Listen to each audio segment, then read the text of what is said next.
என்னடா அவன் வீடியோ ஸ்டார்டிங்கில் வேடிக்கை பார்த்துட்டு போயிட்டுருக்கான்னு பார்க்காதீங்க. நம்மளோட ஃப்ரெண்டு வந்து பார்த்தீங்கன்னா வேலன் டிரான்ஸ்போர்ட்னு சொல்லிட்டு ஒரு டிரான்ஸ்போர்ட் வச்சுருக்கான். ஸோ அவன் கூட தான் இன்றைக்கி நம்மளோட டே வந்து பார்த்திங்கன்னா போக போகுது. ஸோ இன்றைக்கி வாங்க என்ன பண்ணுறோம் அப்படின்றத வீடியோவில் காட்டுறேன் பாருங்கள். சாஸ்திராவில் ஃபஸ்ட்டு நட வந்து பார்த்திங்கன்னா இறக்கியாச்சு. ஸோ அடுத்த நடைக்காக ரிட்டர்ன் போயிட்டுருக்கோம். இது பார்த்திங்கன்னா க்ரெஷர் வந்து ரீச் ஆகிட்டோம். புதுக்கோட்டை, தஞ்சாவூர் இந்த சரௌண்டிங்கில் யாராச்சும் இருந்தீங்கன்னா எம் சாண்டி, பி சாண்டெலாம் வந்து பார்த்திங்கன்னா நல்ல பெஸ்ட்டான ப்ரைஸில் நம்ம பண்ணிகிட்ருக்கோம். வேணுன்றவங்க நம்மளோட காண்டாக்ட் நம்பர் வந்து பார்த்திங்கன்னா கீழே கொடுக்குறேன். நம்ம எல்லோரும் கொஞ்சம் காண்டாக்ட் பண்ணிக்கோங்க.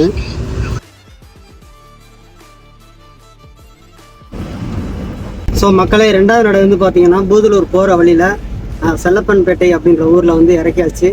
இறக்கிட்டு வந்து இந்த வீட்டில் வந்து பார்த்திங்கன்னா ஒரு ஜூஸ் பாட்டில் கொடுத்தாங்க. அதை குடிச்சிட்டு நம்ம இப்போ ரிட்டன் போயிட்டுருக்கோம். ரெண்டு பேருமே சாப்பிட்டுட்டு அடுத்த நடையை பிக் பண்ணிவிட்டு அடுத்த ஊருக்கு போக வேண்டியதான். சரி வாங்க, அடுத்த ஊர் எங்கே போகிறோம் அப்படின்றத பார்ப்போம்.